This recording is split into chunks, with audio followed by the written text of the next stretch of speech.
మందాకిని పైకి లేచి, గురువుగారు మనకు కర్మ సిద్ధాంతం భారతదేశం అంతా కూడా, భారతీయ జ్ఞానం అంతా కూడా కర్మ సిద్ధాంతం పైనే ఆధారపడి ఉందని మీరు అందరూ చెప్తున్నారు, మీరు చెప్పారు కూడా.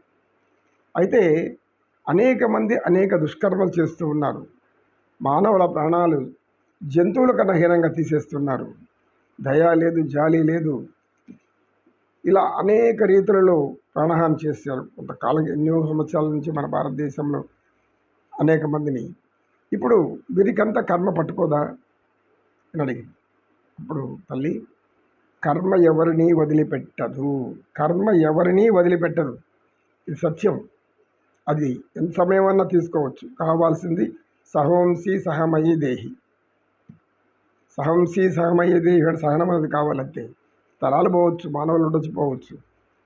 ఎప్పుడైతే ఒకప్పుడు మన భారతదేశ సనాతన ధర్మాన్ని, ఈ యొక్క హైందవ జ్ఞానాన్ని, ఆ యొక్క సంపదగా ఉన్నటువంటి ఆలయాలను, అనేక పవిత్ర మందిరాలను, క్షేత్రాలను ధ్వంసం చేయబడినప్పుడు అటువంటి వాళ్ళు ఇప్పుడు వాళ్లకు వాళ్ళే గుంపులు గుంపులుగా మరణించిపోతున్నారు.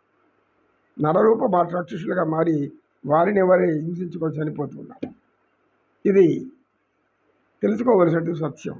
ఎందుకు అలా అజ్ఞానంతో ఉన్నారు అంటే, కర్మలు ఎవరిని వదిలిపెట్టదు. గౌతమ బుద్ధుడు ఎక్కడెక్కడ తిరిగాడో ఆ ప్రదేశం అంతా కూడా ఎటువంటి అల్లకల్లోలు లేవు. ఎందుకంటే అటువంటి ప్రదేశాలు ఆయన అడుగుపెట్టిన చోటంతా అందరూ ప్రశాంతతతో, ఆనందంతో, సుఖశాంతంతో జీవిస్తారు కనుక. భారతదేశాన్ని నాశనం చేయాలనుకున్నటువంటి అనేక మందికి ఇప్పుడు అనేక రీతిలో అనేక హింసలతో చాలా భయంకరమైన స్థితిలో మరణిస్తూ ఉన్నారు.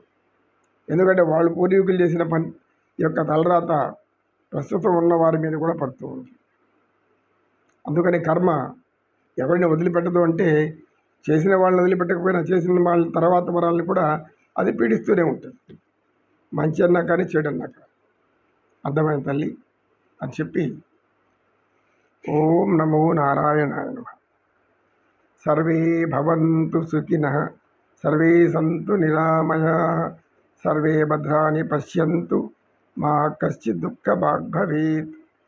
ఓం శాంతి శాంతి శాంతి. ఏతత్ సర్వం శ్రీకృష్ణార్పణమస్తు. కృష్ణం వందే జగద్గురు, కృష్ణం వందే జగద్గురు.